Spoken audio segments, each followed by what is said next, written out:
নমস্কার বন্ধুরা, অলির রান্নাঘরে আপনাদের অনেক অনেক স্বাগত। প্রতিদিনের মতো আবারও চলে এসেছি আপনাদের কাছে একটা রেসিপি নিয়ে। আজকে আমি বানাবো কাঁচা আমের লোভনীয় আচার। আমি এখানে কাঁচা আম নিয়েছি। কাঁচা আমগুলো ভালো করে ধুয়ে নিয়েছি। এবার এই আমের খোসাগুলো ছাড়িয়ে নেব। নিয়ে আমি আমগুলো গোল গোল করে কেটে নেব। আমগুলোর খোসা ছাড়িয়ে নেব।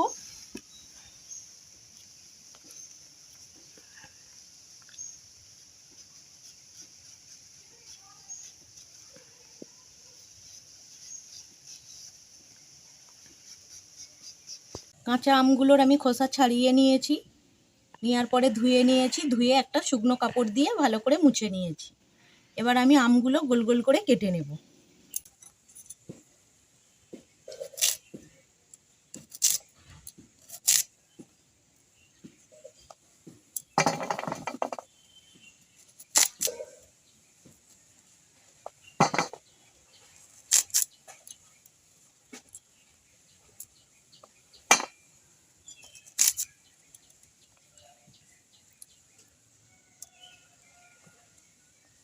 এইভাবে আমগুলো আমি কেটে নেব। সব আমগুলো আমার কাটা হয়ে গেছে। আমি আমগুলোকে ভালোভাবে ধুয়ে আর মুছে নিয়েছি। আমগুলো একদম শুকনো আছে।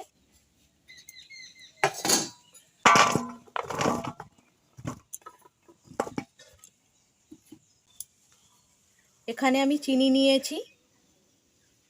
1.5 কাপের থেকে বেশি চিনি নিয়েছি। এই চিনিগুলো এবার দিয়ে দেব।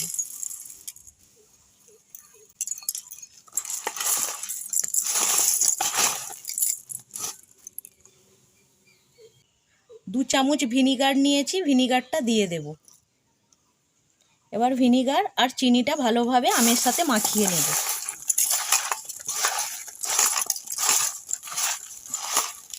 এবার আমি সামান্য নুন দিয়ে দিচ্ছি। নুনটাও ভালোভাবে মাখিয়ে নিচ্ছি। এবার আমি চাপা দিয়ে রেস্টে রেখে দেব 30 মিনিটের জন্য। 30 মিনিট পরে ফিরে আসছি। উনানটা ধরিয়ে নিয়েছি। এবার আমি কড়াইটা বসিয়ে দেব। এবার আমি সামান্য কিছু মশলা ভেজে নেব। কড়াইয়ের মধ্যে আমি 2টো শুকনো লঙ্কা দিয়ে দিলাম। এই শুকনো লঙ্কাগুলো ভালো মতো ভেজে নেব।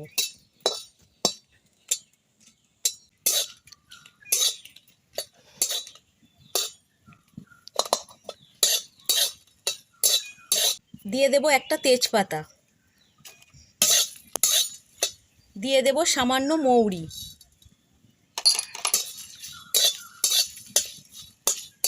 সামান্য জিরে।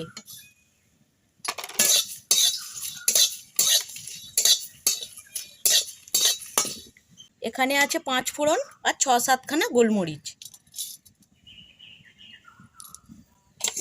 গোলমরিচ আর 5 ফোড়ন, মৌরি আর জিরে, শুকনো লঙ্কা, তেজপাতা, এগুলো আমি ভালো মতো ভেজে নেব। মশলাটা ভাজা হয়ে গেছে। খুব সুন্দর একটা সেন্ট বার হয়েছে। ঠিক এই পর্যায়ে আমি মশলাটা নামিয়ে নেব।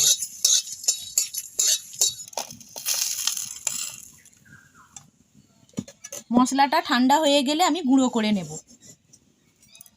30 মিনিট পরে ফিরে এসেছি।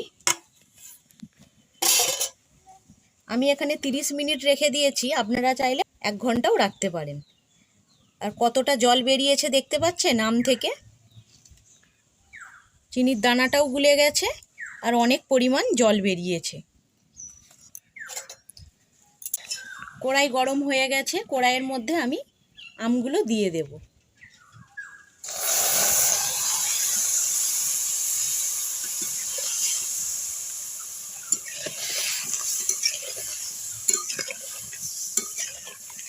এইভাবে আমটা আমি সেদ্ধ করে নেব।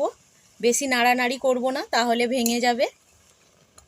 এইভাবে হালকা আঁচে আমটা সেদ্ধ হয়ে যাবে।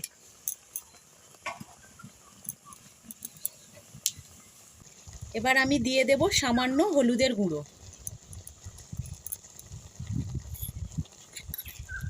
আর দিয়ে দেব সামান্য লঙ্কার গুঁড়ো। এবার আমি দিয়ে দেব ভাজা মশলা, যে মশলাটা ভেজেছিলাম সেই মশলাটা গুঁড়ো করে নিয়েছি, দিয়ে দিচ্ছি 1 চামচ ভাজা মশলা।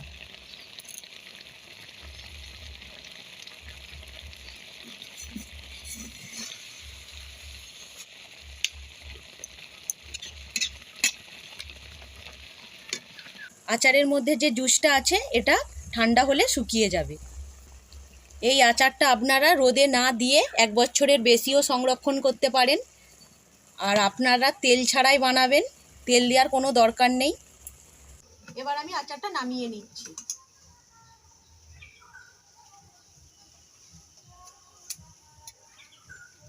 দেখতে পাচ্ছেন বন্ধুরা আচারটা কতটা সুন্দর হয়েছে আর কতটা লোভনীয় হয়েছে। আর আপনারা যখন আচারটা বানাবেন একটু শক্ত আম নেওয়ার চেষ্টা করবেন, তাহলে খুব সুন্দর হবে। এই কাঁচা আমের আচার বানানোটা আপনাদের কেমন লাগলো কমেন্ট করে জানাবেন। আর যদি ভালো লেগে থাকে চ্যানেলটা সাবস্ক্রাইব করে দেওয়ার অনুরোধ রইল। আর পাশে থাকা বেল আইকনটা অবশ্যই প্রেস করবেন, কারণ চ্যানেলে আমি যখনই কোনো নতুন রেসিপি দেব সবার আগে আপনাদের কাছে পৌঁছে যাবে। আর এই আচারটা আপনারা রোদে দেবেন না, রোদ ছাড়াই আপনারা 1 বছরের বেশি সংরক্ষণ করতে পারবেন। আর আমি তো আপনাদেরকে তেল ছাড়াই বানিয়ে দেখালাম। আর কতটা লোভনীয় হয়েছে আচারটা দেখতে, কেমন লাগলো আপনারা কমেন্ট করে জানাবেন।